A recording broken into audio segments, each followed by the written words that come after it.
11. If you need CEU credit and you did not get scanned because of the issue we're having with the badges upstairs, when you get your badge, just come back and have them scan it and we'll get you your CEU credit. If that doesn't happen, if you're still having a hard time getting your badge, just send an email over to us. We know that there's a problem and we do apologize. We're not quite sure what happened. If you need AIA credit, there's an AIA sign-up sheet outside. You just have to have your AIA number. If you go onto the website after the presentation, and it doesn't have to be today or tomorrow, it can be anytime, there's going to be a program evaluation. These guys would really appreciate it if you would fill it out so they can know where they were strong and where they were wrong. And we know they're going to be great, but we want to be able to give them a 2 thumbs up, so that would be very helpful. There's 2 halls upstairs. We tried to highlight that the Americas Hall, the second one, because of the lines, it's been a little bit difficult to see, but please go visit all the manufacturers and all the reps that are over in the America's Cup Hall. That'll be great. So thank you so much, and again, we'll get started in a minute. Okay, I'm done. Okay.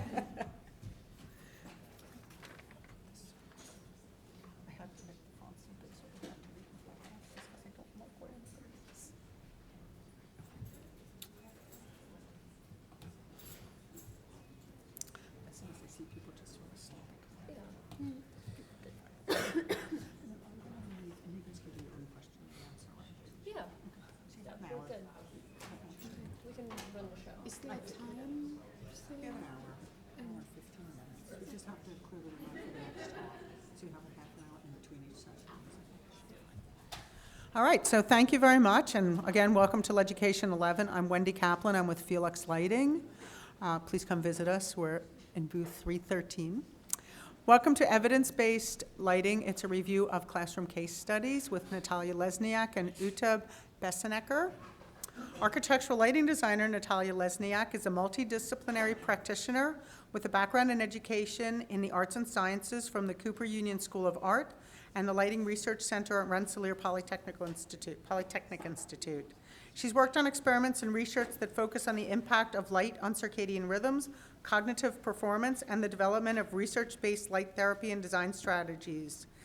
As a designer, she works on a range of residential, office, hospitality, retail, and other commercial projects. She advises on the application of circadian research and the WELL building standard in architectural lighting. Thank you. Dr. Uta Besenecker recently joined Lighting Science Group Corporation as Director of Health, Lighting, and Senior Scientist. Okay, she's a very educated woman. Not that you're not. You're no slouch either. Uta holds a PhD in Architectural Sciences from Rensselaer Polytechnic Institute, a master's degree in lighting from the Lighting Research Center at RPI, and in Architecture and Design from Columbia University, the Leibniz Universitat Hanover, Germany, and from the Politecnico di Milano, Italy. Her research has been presented at international conferences and published in peer-reviewed magazines. Dr. Besenecker's background spans academic lighting and human factors research, as well as professional design practice in lighting and architecture, having worked with well-known architects and designers. Her main interests are the impact of light spectrum on health and perception, as well as facilitating interdisciplinary collaboration between scientific research and environmental design application. Thank you both for being speakers, and we look forward to hearing you talk. Thank you. Thanks for the intro, Wendy. You're welcome. All right, thank you all for attending. So we'll skip through some of these intro slides. You all get credit. And so what we'll be talking about today is just an introduction to what is evidence-based lighting, based design in respect to lighting. How can these practices be applied in the lighting industry? We'll look at what research and design methods are used in evidence-based design, because for those who come from a more aesthetic background, these are not really a set of tools that you necessarily get in your grab bag when you're at school, or if you come from another background. And then we'll look at a series of case studies to illustrate those tools. And then we'll take a look at the limitations. So evidence-based design is not really a new idea. And there's a group called the Center for Health Design, the CHD, and they've been around since the early or mid-90s. And pretty recently they came up with EDAC, which is Evidence-Based Design Accreditation and Certification. And we thought we'd share their vision, mission, and goal, since they're sort of the established group leading this process. So their vision is that all healthcare environments will be created using this process. And they hope to achieve it through education, research, evaluation of case studies, and reporting on it and sharing that information. So what is evidence-based design? There are a lot of sort of ways to look at it. Our take on it, we had a few different ideas ourselves. So it's a practice of collecting credible evidence to influence your design decisions. But it's also a process that's based on a scientific analysis methodology. So a lot closer to the scientific method you may have used when you were taking science classes. And using that emphasis on data to make your design decisions. But a third point is that the goal of EBD is really also to bridge the gap between the research and design practices. So in this little loop we have on the right, we'll start with green for go, that green slice, if you can see it. This is sort of a pie chart of the circular process within evidence-based design. So it starts off with developing your goals and objectives, going into pre-design, design. We'll break that down shortly. Construction and occupancy, and looking at what your results were. So, and then the circle starts again. But if you kind of take that flat view and tilt it, you can see it's really sort of a process that builds on itself. It's not, you don't want to get stuck in the same loop. I kind of really like this quote that's been attributed to Einstein, that the definition of insanity is doing the same thing over and over, like, holy shit, yeah, you're not gonna, don't expect new results if you're doing the same thing. And sometimes we get stuck in that loop, which is why it's nice to have a sort of process that you can rely on to help you reevaluate what you're doing. So sort of the 6 broken out steps are identifying what is your problem and coming up with a theory or an approach to solve it. 2, to create a test study, if you can, or your intervention to test that theory. You construct it, you evaluate your results, and next apply that improved solution to the environment, do another post-occupancy survey, and hopefully, if you're in the research world, you'll share your results. If you're in the design world, I hope you also share your results with the industry. So evidence-based design really took hold in hospital design because of the pre-existing medicine-based culture. So there's one interesting example that's cited often, that in hospitals, patients who are sitting closer to windows were getting better, more at a faster rate than those, or improving faster than those who are further away from the windows. So in the past, it was kind of attributed, like, as we learn more about light, maybe it's UV because of its bacteria killing qualities.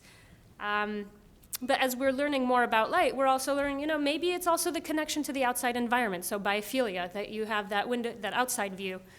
But also it could, now we're learning about the non-visual effects of light. So that short wavelength content also affects your circadian rhythm. But going back to my point, this practice, just because it started out in hospital design, does not mean it's limited to that. It can be applied anywhere for everything, really. You can take this approach further on. So because of that increasing awareness about the visual and non-visual impact of light, we're seeing the sort of this approach take root in office lighting, hotels, residences, schools. retail, prison. So now there are a lot of studies that look into, that can be applied in the lighting industry. So obviously we have lots of work being done in energy efficiency and sustainability. Second, we also have work done in looking at emotional responses and preference, such as mood and subjective impression. So the late John Flynn did a lot of work in the 70s looking at how different lighting patterns or modes would influence your subjective impressions of a room, if it would feel more open or more closed or confined. Those small things we kind of think are obvious, but before that, he sort of really led the research there. Then we have number 3, visual perception. So a lot of studies that look at spatial brightness, color, glare, contrast, and visual performance. The Lighting Research Center did a lot of work there, looking at acuity, accuracy, and speed. And then the last two, which are kind of, I think, the two that everyone's really excited about most recently, are the non-visual impacts. So the acute ones are the short-term impacts, non-visual impacts of light. So your alertness, your cognitive and physical performance, how well you do on exams or similar things. And then the long-lasting or long-term effects are related to circadian entrainment or circadian rhythms. So let's take a look at how we can break this process down if we're applying it to a real situation. So we define a goal and objective. So what are we specifically testing and looking to improve? Before anything, like a good researcher or designer, you want to find out what is the existing research and the background information. What are you actually building on so that you're not sort of repeating the same things? So in the scientific sense, you would develop a study design or an intervention. So here you'd come up with a hypothesis, how that intervention would impact your user group. If it's a classroom, that would be your students and the teacher, the users there. If it's a retail setting, then it's your shoppers, but maybe you also want to consider those who work in that space. And you want to define your dependent and independent variables. And for those of you who aren't familiar with those terms, independent variable is the variable that you, as a researcher or designer, modify. So that's the one thing you're changing. Whereas the dependent one is, as it's the name is self-explanatory, it's dependent on those variables that you modified. So those are the ones you will be measuring. You want to take a look at your data collection methods, that they do line up with your hypothesis. In the case studies, we'll illustrate this a little bit more, how the data you collect is really important. And be aware of things that could confound your impact or influence your results that you might be aware of or not. Again, if you're collecting data, do so before and after, if it's an intervention, if possible, and then finally analyze and critically interpret. So the two main kinds of data or methods are qualitative data and quantitative data. And you can split them up. So qualitative data, it's kind of been poo-pooed on a little bit in some of the research worlds, because it's kind of looser stuff. It's hard to pin down. It mostly consists of interviews, descriptions, observations, photos, and video, but it's actually a really good tool for exploration. If you don't have a particular hypothesis, and it's also a way to learn information about your intervention or the space that you wouldn't learn from a series of numbers. And actually, in the social sciences, a lot of researchers have developed tools for taking qualitative data, like an interview, and transforming it to be a bit more quantitative. So, for instance, let's take this room, and we do an interview with everyone here or ask you to answer a number of questions, and we'll count, say, the number of how many times you say you feel comfortable or good in this room. We'll do a lighting intervention, bring you all back, and then we'd count those specific words again, see if there was an increase in those words or not. Hopefully, if we did an intervention, it would be on the positive side. And then, so that's how you can transform qualitative data into quantitative. Quantitative data is much more numerical, much more easy to analyze, whereas qualitative is very laborsome. You can imagine it's even to create a code to analyze that language, or if you're reading handwritten responses, it's very laborsome to review. So let's go on to the next study, and I'll hand the case studies over to Ute. Thank you, Natalia. Hello, everybody. So we thought the easiest to illustrate a little bit what Natalia introduced would be to actually go through a couple of case studies. And so we chose case studies by different researchers who have different backgrounds, and we're gonna talk about 4 different case studies. They all sort of had the objectives and look at the impact of a lighting intervention on school children's performance. So that's what they all have in common. The first study that I'm going to introduce actually did not use a lighting installation or sort of a lighting intervention as we think about it in sort of an architectural term. The intervention was that students were asked to just simply wear orange goggles, amber-colored glasses, throughout 5 days of their school week. They started early in the morning, and they were able to take them off at 3 p.m. in the afternoon. The researchers really wanted to know, does blue light, or what kind of impact has blue light on the biological clock and the circadian rhythm of these students? And if you would take the blue light away, what would actually happen? In order to test for the data, they collected saliva, and they were able to test for melatonin levels in this saliva and sort of make assumptions according to their biological clock and circadian rhythms. What the research showed and what the researchers found, that just after 5 days of this intervention, the circadian phase of these students delayed 30 minutes. That basically means that the students, if this would continue, basically are more awake in the evening, would get sleepy later, and in turn in the morning would like to sleep longer and be not as awake in the early morning school classes. So the absence really of blue morning light has an impact on children's circadian rhythms, and as we found out by now, like everybody's circadian rhythms. So let's look at the spectrum a little bit more closely to see how these glasses actually impacted the light that was entering the eye. So you see on the left side, that is sort of a typical picture of daylight.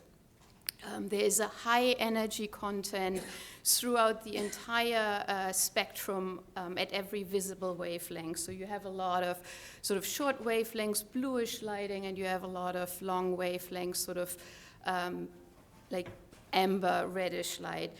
On the right side, you see the spectrum of the light that would enter the eye after you wear orange goggles. And I'm not sure if this sort of works. No, it doesn't.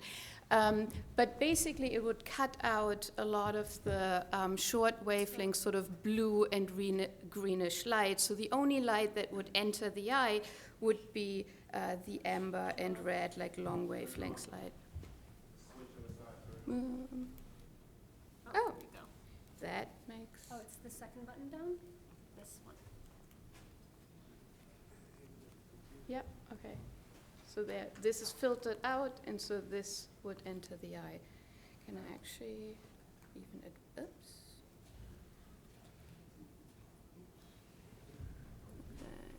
Just go into maybe presentation view.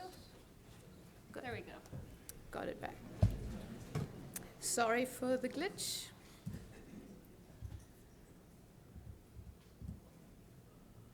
So lack of blue morning light has an impact on the circadian rhythm. So what actually happens if we add blue light in the morning? It's sort of the blue enriched light is such a buzzword at the moment. And there are a lot of researchers who looked at that and thought, okay, if we include higher blue content into morning light, that should impact school children positively and wake them up, make them more alert. So the next studies look a little bit into these case studies. The first one was done, just was published last year in an elementary school, 4th grade. And the test condition was really LED lighting of different correlated color temperatures. There was 6,500 K, very cool high CCT lighting. They also had some condition, it was a tunable fixture, 3,000 to 3,500 K, a little bit warmer. And the baseline condition was really the existing fluorescent lighting, which in that school just happened to be 5,000 Kelvin. The light level was kept constant. And in order to see what the difference is between the lighting conditions, they did some mass tests, like arithmetic problems, like just very short tests every 2 days. And they also used some surveys and questionnaires, both for the teachers as well as the students. So the results sort of were in line with their hypothesis, both actually the tests, the cognitive performance tests, the mass tests, as well as the evaluations and questionnaires showed that the high CCT 6,500 K lighting seemed to be the most appropriate for academic activity. In the test results, the highest number of correct answers was were found with the high CCT lighting. In the baseline condition, the grades and the scores did not change. They kind of stayed constant.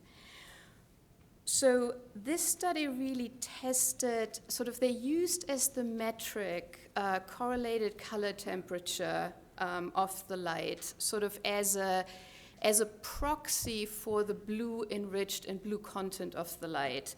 We will go a little bit more in detail that there are limitations with that because it's sort of more the appearance of the light and not really necessarily the blue content of the light that is relevant for non-visual biological impacts.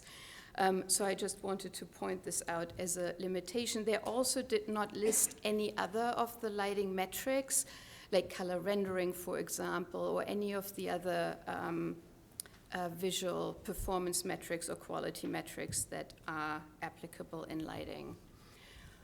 So cool appearing light is appropriate for good academic performance. Now, because they use CCT and they didn't use any other lighting metrics, we wanted to see, well, can this actually be validated in other settings and what other studies are out there? We found a study that was developed a little bit differently. This was actually performed by a designer, and it was a very exploratory study. So it was not really set with a fixed hypothesis in the quantitative sense, but the designer developed several lighting scenes and modes that would be appropriate for an elementary school. So there was an activating scene, which was high light level, high brightness, and high CCT. There was the exact opposite, a calming, which was a low CCT and a low light level. And then there were sort of two in between for like a discussion and a neutral mode. It was generally said that the highlight was on in the morning and after lunch to give a boost, but generally the teacher was actually able to kind of choose one mode over the other depending on what the student's curriculum was. Data collected were only interviews and questionnaires from the students as well as the teachers. And the results that were maybe most clear were sort of in line with the other the other study that I showed before. The high CCT and bright light was really preferred for concentration. The low CCT light and the little lower light level light was really preferred for any recess or relaxation activities. One of the teachers even thought, why would you want relaxation light in the school at all? He was basically, well, primarily we really need the active mode that works in class. After all, the students are here to learn anyway, and not for anything else. What I wanted to point out in this study, there are very, very interesting explorations in the study, and this was a whole thesis. However, in order to get sort of conclusive data, there are also a lot of limitations. What you can see, the lighting fixtures were very, very different.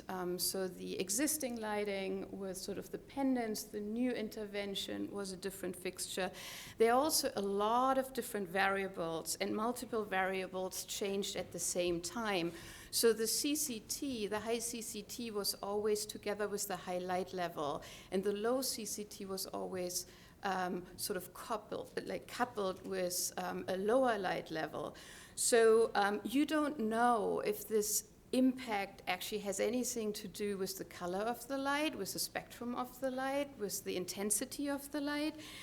So these things are sort of problematic when we just want to sort of have conclusive data.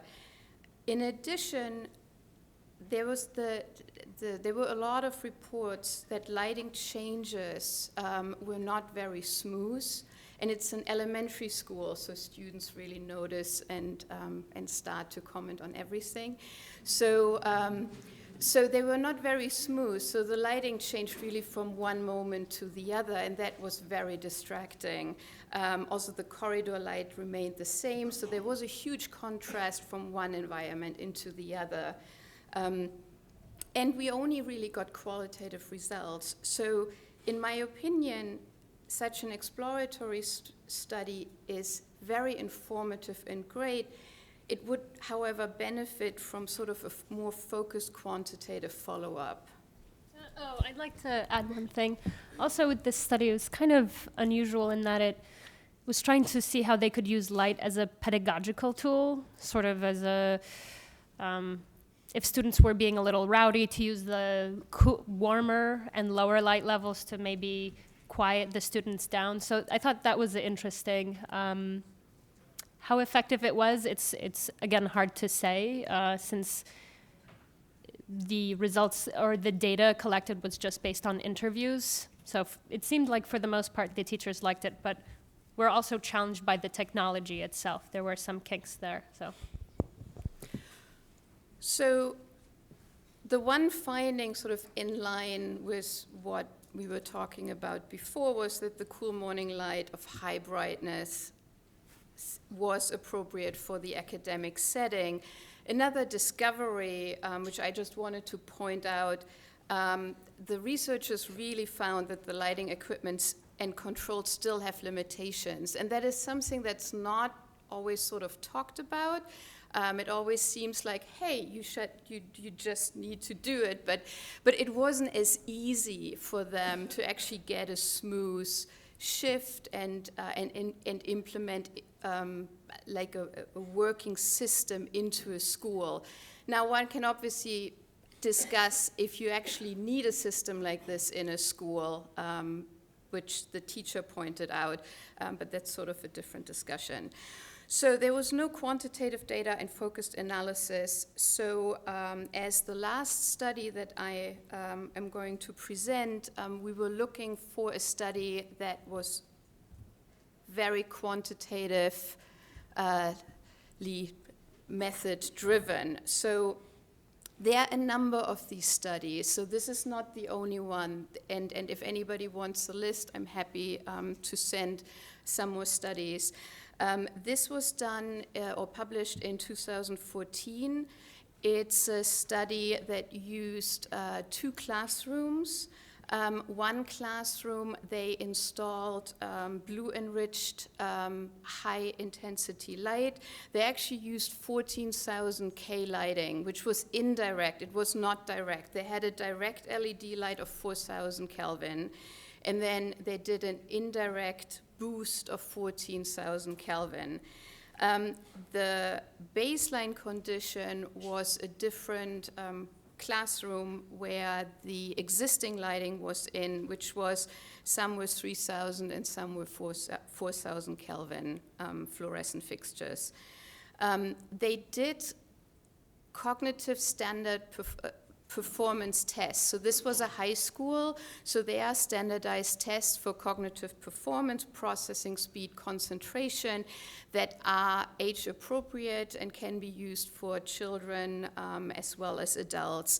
On the right side, I wanted to point out that the researchers actually sort of thought through a whole protocol. On the upper side, upper lines, that's sort of the test, the intervention condition, and then on the lower you sort of see the lighting diagram for the baseline condition. So they did a pre-test, then they did the lighting intervention for a month, for 5 weeks, and then they did a post-test. So they just wanted to really make sure that they knew the results were solid. The test results showed there were less errors, faster processing of the test, and higher cognitive performance with the blue enriched light. The diagram on the right side shows a little bit. The researchers actually sort of added an interesting attribute. They actually checked for the acute impact of lighting, which was basically you install the lighting and on day 1 what happens. And then they also tested what would happen long term. So if this lighting is implemented for a whole month, does that actually change or does that continue to be a positive for the performance? And as you can see, well, on the most left, the under standard, that's the scores for the standard lighting. The acute is the performance tests for at day 1, just when the light was changed. And then the next one, long term, is throughout the 5 weeks. One interesting, on top of the test results, they also gave out questionnaires and surveys. Now, the questionnaires and surveys actually showed that the standard lighting was preferred by the majority of people. However, apparently when asked, do you want to change it back? Most of them said no, because they noticed that they were more awake and alert under the lighting and they performed better in tests. So that is also, it's not always about preference. When we do studies, preference is one thing, and then this was obviously all about cognitive performance and alertness. We might not like it, but it might work. What that exam means for design, that's a different discussion. So blue enriched white light correlated positive with improved performance, and both the quantitative data and the qualitative data in these experiments sort of corroborate that. Now, I talked already about some of the limitations in these studies, one being sort of the protocols, hypotheses. It's never good in sort of the exploratory study. If you have more independent variables, like you change more variables than dependent, than you actually want to know about, that's sort of never a good sign. On top also, I mentioned the limitations of, well, can we actually use correlated color temperature, which is sort of an appearance metric, in order to think about, biological impact or blue enriched, whatever that might mean. That's also another limitation. And I'll hand it over back to Natalia to go more into details about limitations. So, some other limitations are conflict of interest. So it's important to be, if you can, to look at the authors of the study. If you're reading someone else's work, to see who funded the study, if you can know. Is it a wide group of people, or is it a government-funded study? Is it manufacturers funded that there's a bit of a slant, or a researcher? The next thing is just knowledge gap. I mean, I don't pretend to know anything. Hell, I still have lots to learn. So how can you be aware of the knowledge gap that, as a researcher, in terms of the application side and application designers, how do you bridge those two? Next, we have cost.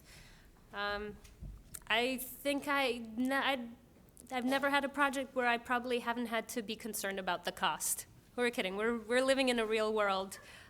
Even researchers, too, have to be conscious of this. So how can we balance payback with cost of maintaining some of these newer systems, with the actual cost or cost benefit of what they may bring to our living environments, the cost, the plus of improving our quality of life. Then we also have the uncovered impacts of light. So, we're now learning that the same pathway that's responsible for a lot of our non-visual responses, like the circadian rhythms, may also be the similar pathway that's responsible for our cognitive performance. That research is still developing. And then, as Uta mentioned earlier, lighting metrics. We all know CRI was never perfect. TM30 came out. Same thing with CCT. It only estimates white light color appearance, and it has a number of limitations. So CCT itself, you can have a varied spectrum. So you can have 3,000 Kelvin sources, but they can make the same space look different, or your rainbow color wheel, but they can also impact your circadian system differently as well. So this slide, on the left-hand side, we have 4 SPDs, so spectral power distributions, for 5,000 K sources.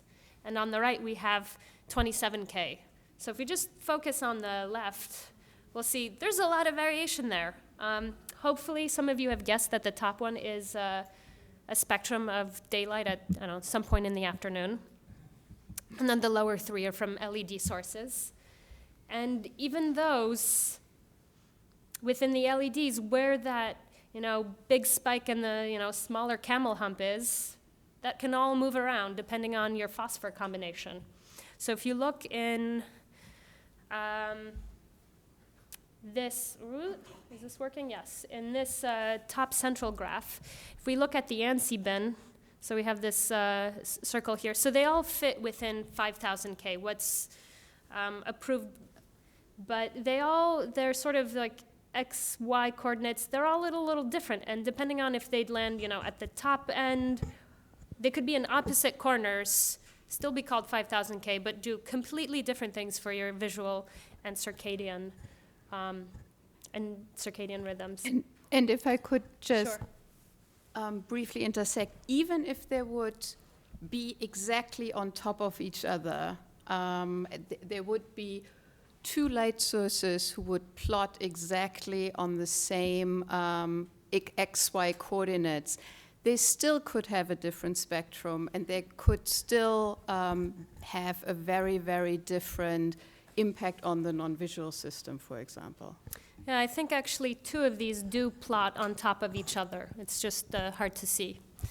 Then if we look at the 27Ks on the right, on the top we have an incandescent source, and then the three LED sources are completely different. So some have quite a little bit of blue content, others have almost no short wavelength, also blue content. So let's look into that more. So we see this like classic, geez, I'm so challenged with this. Sorry. So we see this black line. That's a sort of a classic LED, cool white LED spectrum. And then we also have the dotted gray line. That's our V lambda curve responsible for your photopic vision. And then we have the melanopic curve in the blue line. So what's really important to look at is where the valley and the peak, so where the valley of the white LED and our peak sensitivity in terms of our circadian rhythm, so that melanopic curve, where they overlap. They're sort of in reverse, actually, in this particular case. So that's why it's extremely important to not just look at CCT, because it doesn't give the full story. It's important to also look at the full spectrum. And then we also have the melanopic and photopic ratio. These two curves, so you can see a little bit more clearly in the color graphic that they do have some overlap, but not that much, especially in terms of their peak sensitivity.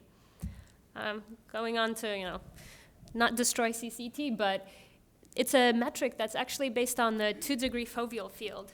So when you look at this image here, that little cone down the center, that's actually 2 degrees. That's your central fovea. So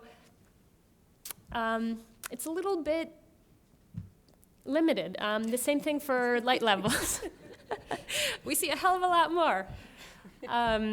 And the reason why this is important is because the photoreceptors that are responsible for our non-visual impact, so those IPRGCs, we've all tried to say the full thing. What is it? Intrinsically photosensitive retinal ganglion cells. Yes, I get an A. I got it down. They're actually in your peripheral retina. None of them are located inside the fovea itself. So that metric just doesn't work when we're trying to look at circadian impact. So going back to collaboration, I was in a talk this morning where that was sort of the main underscore. Collaboration, talk to people who you work with. Or if you don't know, go find someone who probably knows. Medical researchers and practitioners. If we need to work with them, if you're working on to learn more about the impacts on the body. They work in that excuse me. They have a lot of biological research they've done that lighting researchers could benefit from. And likewise, lighting researchers have a lot of knowledge they can share with medical researchers in terms of helping share their understanding of light and spectrum. I've read a lot of medical studies that look at impact of light on ER rooms, but all they'll list is a fluorescent lamp and an LED and call it a cool LED. Okay, well, we need some more information. It doesn't tell us everything.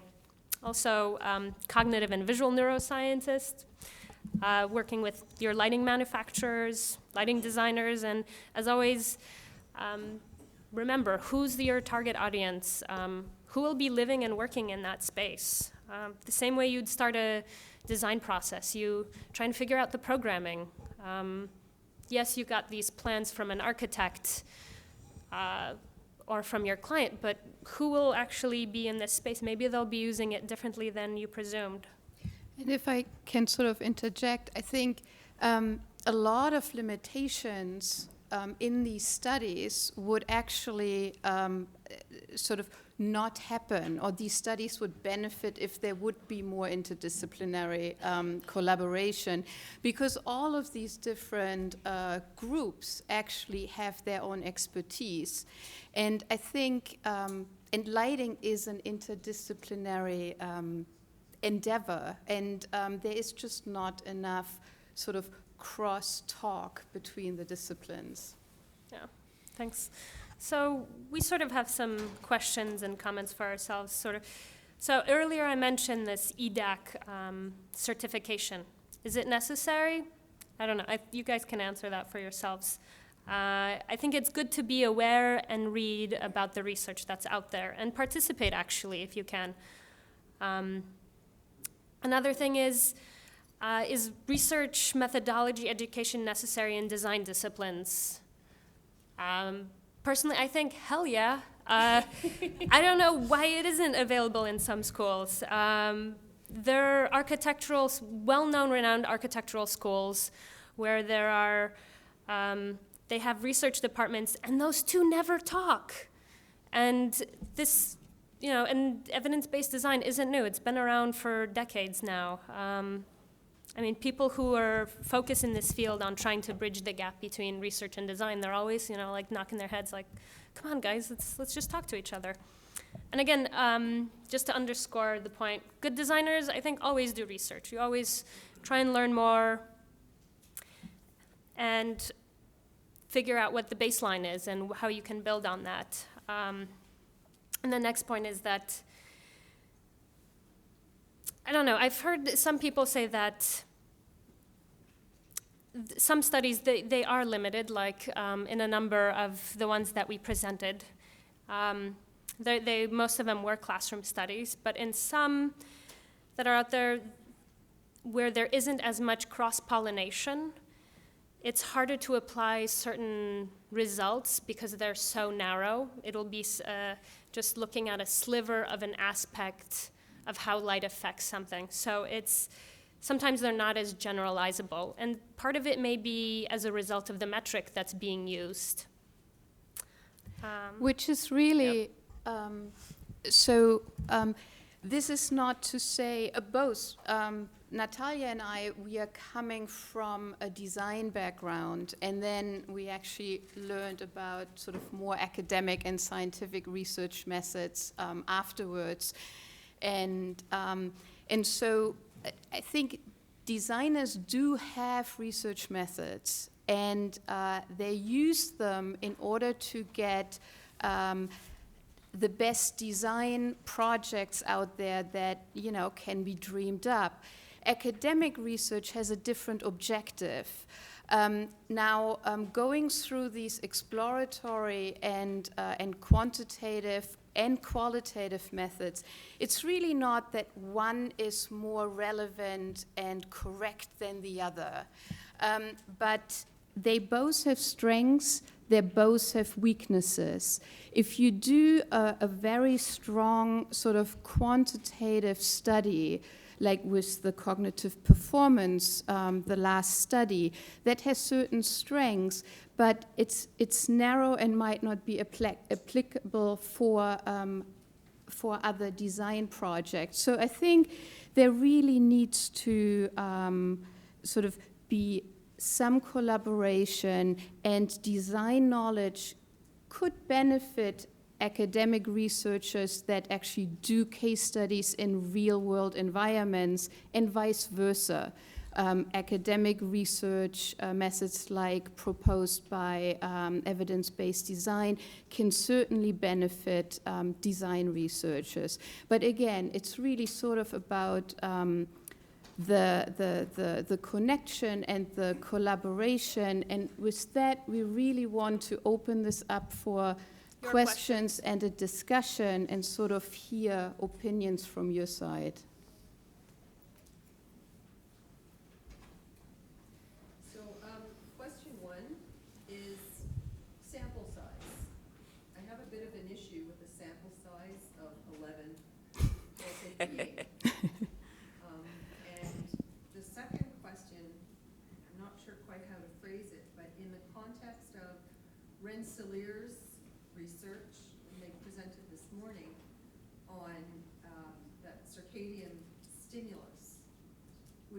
combination of intensity as well as color temperature there, and you know, the distance to the eye, like there is so much involved in what affects our circadian rhythm that actually looking at all 4 of those studies, I don't find much compelling in terms of moving it forward to present to my clients. So am I missing something? Like what do I take from that? I think what I'm taking from this is your point is well taken, that we need more stringent methods to prove evidence-based design. Is that? Yeah, so I mean, what we're doing here is giving an example of what introducing evidence-based design as a process, and also giving you those case studies and sort of showing the positives and negatives. We weren't really trying to make the points that Mariana was making this morning.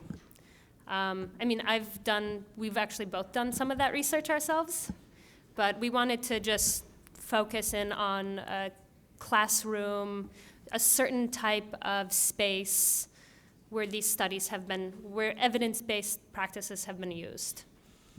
And in terms of sample size, yes, I absolutely agree with you. I mean, you know, the larger your sample size, the more robust your study and actually your statistical analysis can be. But, you know, a lot of these are just, for instance, the Malmo study was just a student thesis where they worked with the city and the electricians and decided, okay, let's see if we can do an intervention in this classroom and improve it before we apply it to the whole school. So a lot of these things aren't happening as formally as studies being done in research environments.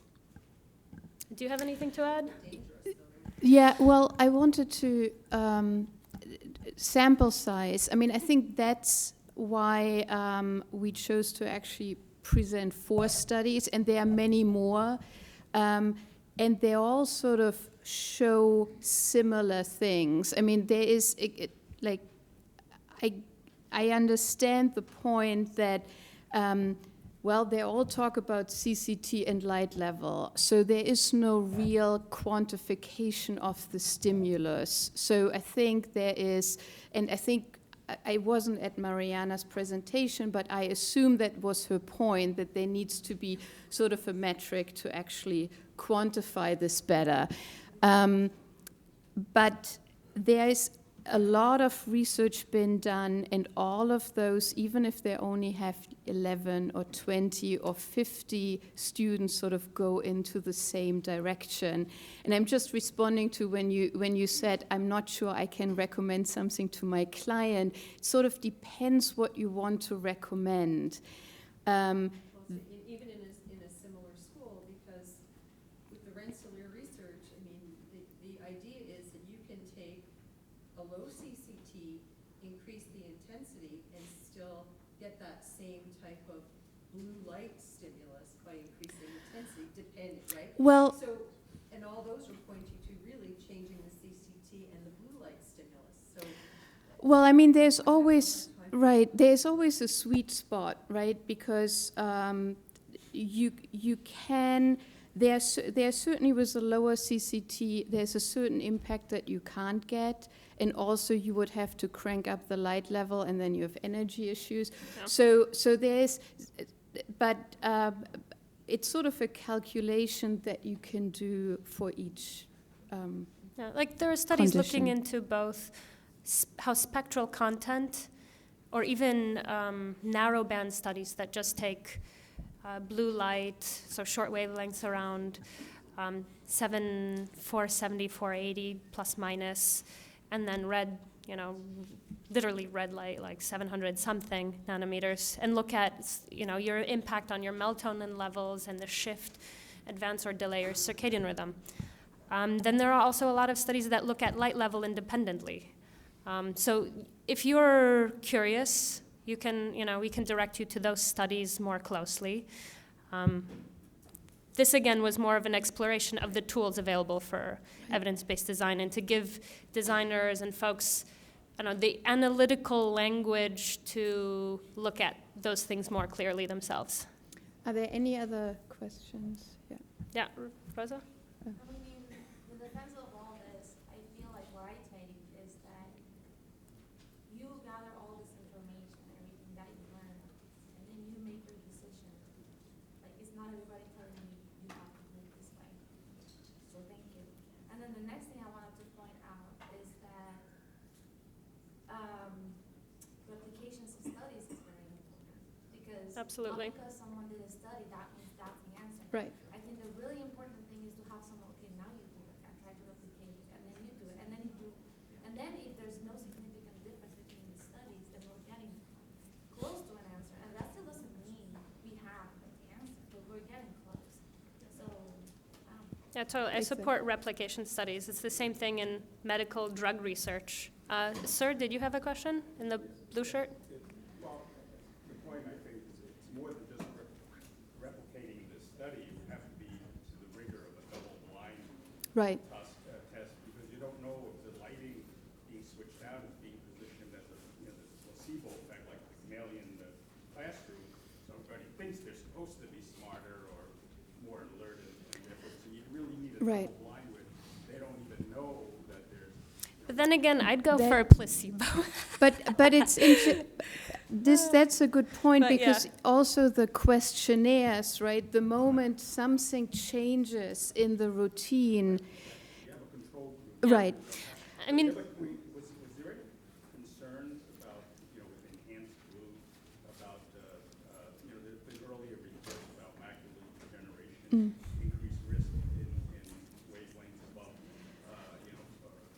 shorter than 430 or so. Right. yeah, but I mean, we have the sun. Nothing we ever create will be as crazy as short wavelength content from Well, the there. sun. I mean, if we're not putting in, The LED dye is a blue light dye. Right. And if you look at the spectral, it's actually pretty intense. So, but I'm just wondering, with that report, has that report been debunked, or is it still out there? Well, You're at higher risk of macular degeneration. Well, there are sort of two. The good thing about designing for non-visual effects is actually that the blue light needed is very different. So for the non-visual impact, right, you need light like 460 to 480, 490 nanometers. The blue light hazard spectrum, that's like at 425, Yeah, so there's no 430. So there's no overlap if that is correctly designed. And then there is no conflict. And then to Natalia's point, the light levels that we have indoor, none of them at the moment fall under anything close to blue light hazard warnings. and we're not talking about anything close to UV either, just the visual spectrum. No, but the studies on the macular degeneration was actually, I think, at 415 or. Right, exactly. So, which No, is, it's two but it's different lower, blues. yeah. Which also is actually a good point. The moment people say like blue enriched, What there does is blue enriched different mean, blue. too? Like blue goes from 400 to 500, and it's sort of like 100 nanometer range, and blue is not, doesn't equal blue. Yes? It seems that, back to just the idea of evidence-based research, that Rensselaer is a pretty unique institution in relation to lighting design as a profession.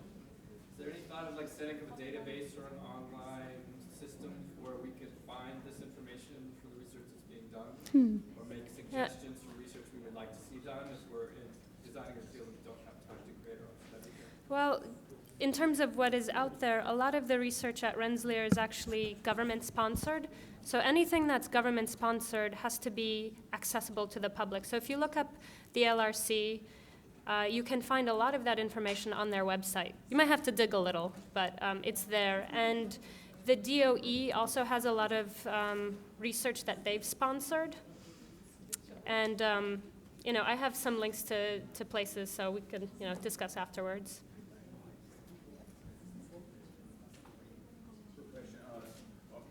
Is there any, large institutions, healthcare or educational or, office type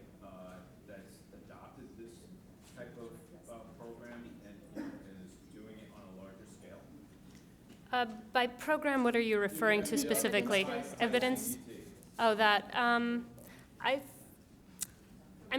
There are some nursing home studies or application case studies that have been done, sponsored by the DOE, so PNNL.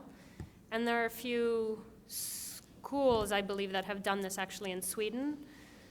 But again, I mean, what is high CCT? It's a loose word to throw around. You really need to look at the whole spectrum and look at all the information, the light levels. It's really, not that simple. Yeah, Sorry. it's really like a 5,000 Kelvin CCT can have more non-visual impact than a 6,500 CCT. It just depends on the spectrum. But back to sort of there are schools and sort of clients in the US and international who have implemented it. From sort of like a more institutional, I think sort of maybe the well-building standard that they actually have the melanopic photopic ratio or But sort they of just- equivalent melanopic lux in there is maybe sort but of for the them closest. It's just a loose factor you apply Yeah, to it's CCT, just, so even they're not really looking at spectrum. Right. So they're kind Right. of, I mean, for now, Or fit well, it's an easy they're metric, certain- but it's not ideal. Right. I know everything is very much in the infancy with this whole type of concept. So, but, I'm sure things are going to get adopted as, time goes on. Yeah. So, thanks. You're welcome. All right, thank you all for coming.